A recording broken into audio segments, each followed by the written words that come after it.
साथियों नमस्कार।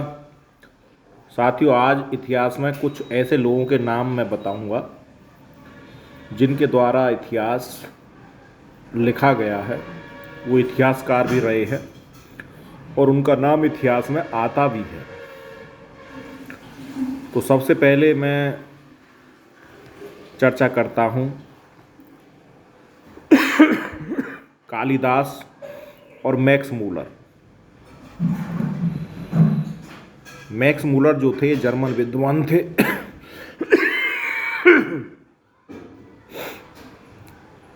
और इन्होंने भारतीय जो संस्कृति थी या भारतीय साहित्य था उसकी बड़ी स्टडी की थी।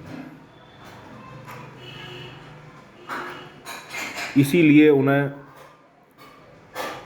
भारत के इतिहास में उनका नाम आता है। कालिदास को शेक्सपियर इसलिए कहा जाता है क्योंकि लिटरेचर इन्होंने बहुत लिखा था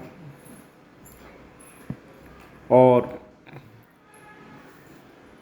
भारतीय साहित्य की जो स्टडी की, चाहे वो वेद हों चाहे वो पुराण हों, वो मैक्स मूलर ही थे।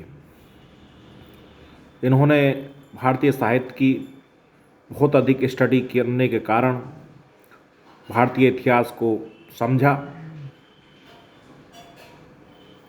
उन्होंने इसकी काफ़ी व्याख्या की और इससे वो प्रभावित भी हुए। तो उनका नाम इसीलिए अधिक भारतीय इतिहास में पढ़ने को मिलता है। हमारे यहाँ बाल गंगाधर तिलक ऐसे व्यक्ति हुए हैं जो सिंधु घाटी सभ्यता को लगभग 5 या 6 हजार वर्ष पूर्व का मानते थे और उन्होंने इसको आर्य देश कहा। ये आर्यों का देश था। आर्य लोग भारत में ही रहते थे। हमारे यहाँ विदेशी लोगों ने आर्यों को बाहर का बताया, जो कि एक गुमराह करने वाली परंपरा थी। हमारे देश के इतिहास को झूठा बताने वाले विदेशी लोग बहुत अधिक संख्या में हैं। वो केवल 400-500 साल पूर्व उन्होंने अपने कुछ फावड़े औजार अपने संग्रहालयों में रख लिए और वो कहते हैं कि साहब ये पाषाण काल का है, ये पुरापाषाण काल का है, और अपनी संस्कृति अपनी सोच को ऊंचा रखने के लिए। जबकि आज जो तथ्य सामने आ गए हैं उनसे इनके ये बयान सब आधारहीन हैं।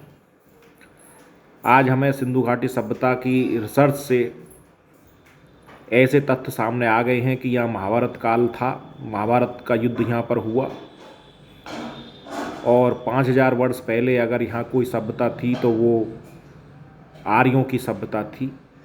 इस बात के प्रमाण बुकों में भी हैं, हमारे ग्रंथों में भी हैं और कार्बन डेटिंग के द्वारा ये सिद्ध भी हो चुका है।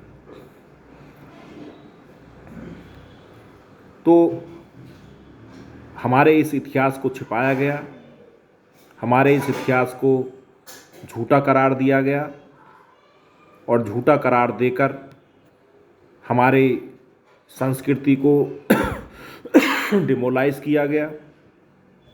उस संस्कृति को दुनिया के लोगों ने प्राचीन संस्कृति तो मान लिया, लेकिन प्राचीन संस्कृति कितनी प्रगाढ़ थी इस बात को उन्होंने नहीं माना। उन्होंने अपनी संस्कृति को ऊंचा माना। ईसाईयत हमारे यहाँ पूरी दुनिया में आज भी सबसे ज़्यादा ऊंची मानी जाती है। उसका केवल एक ही कारण है, क्योंकि वे लोग संख्या में ज़्यादा हैं।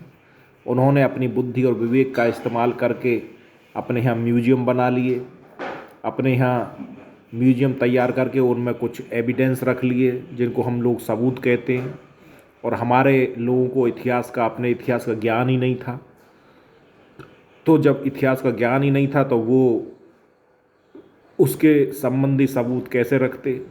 हमारे यहाँ के लोगों ने जो तथ्य या जो कार्य उन्होंने किए उनको बताने वाले भी विदेशी थे।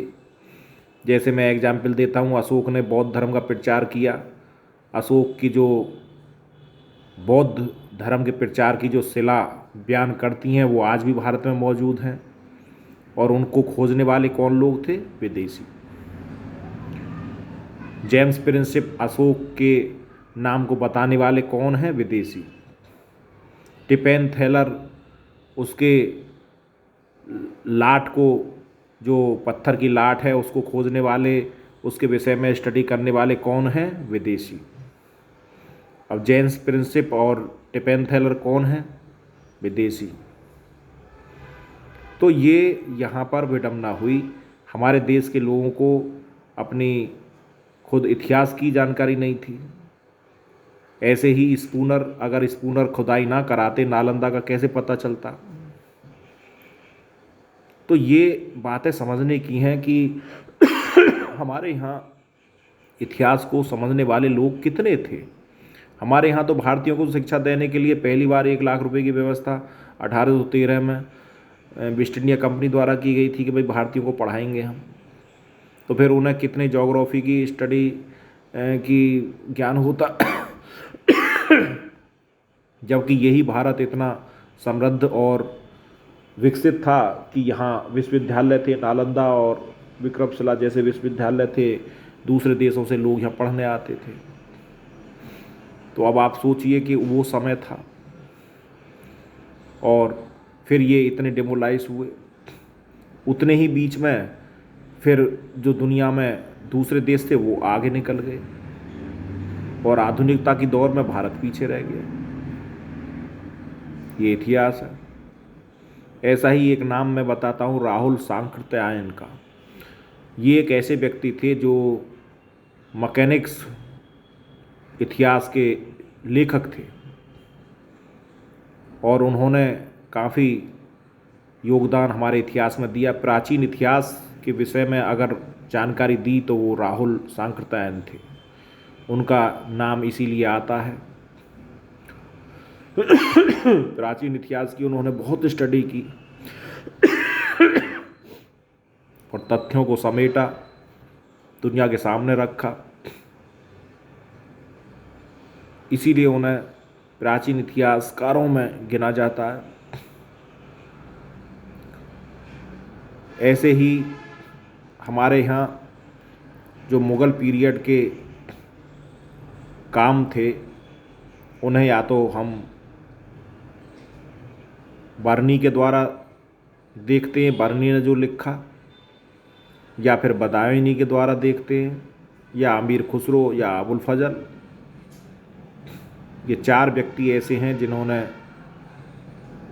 मुस्लिम, चाहे वो सल्तनत पीरियड हो चाहे वो मुग़ल पीरियड हो, क्योंकि मुग़ल पीरियड की अधिक से अधिक जानकारी हमें अबुल फजल, अमीर खुसरो और बदायूनी, इन तीनों से ही मिलती है, जबकि सल्तनत कालीन जो हमें जानकारी मिलती है वो बर्नी देता है।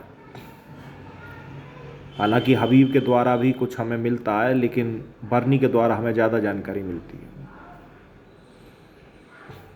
बर्नी मूल रूप से बरन के ही थे, जो आज का ज़िला बुलंदशहर है। और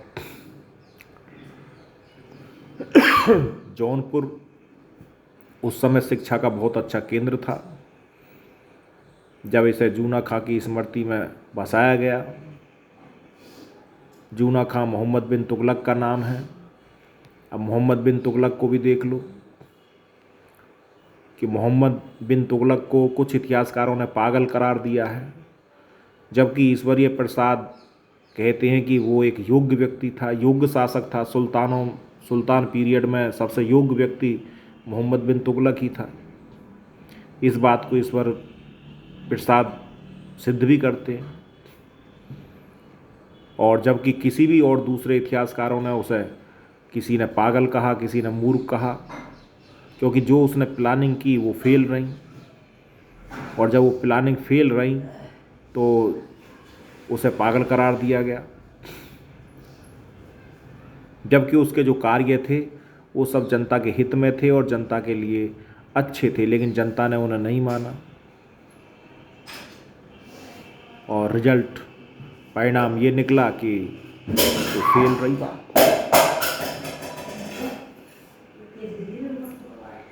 तो ये इतिहास में है। ऐसे ही एक व्यक्ति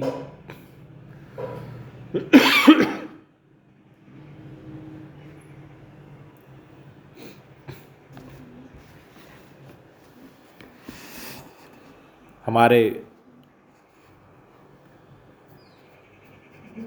जो हेरोडोट्स थे, जिन्होंने हिस्टोरिका लिखी, क्योंकि इतिहास की शुरुआत ही वहाँ से हुई थी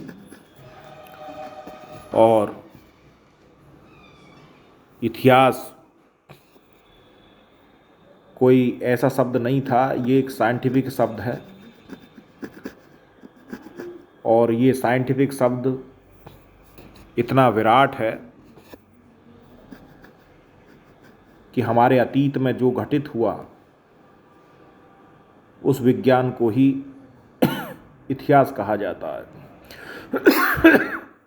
बशर्ते कि वो सही हो।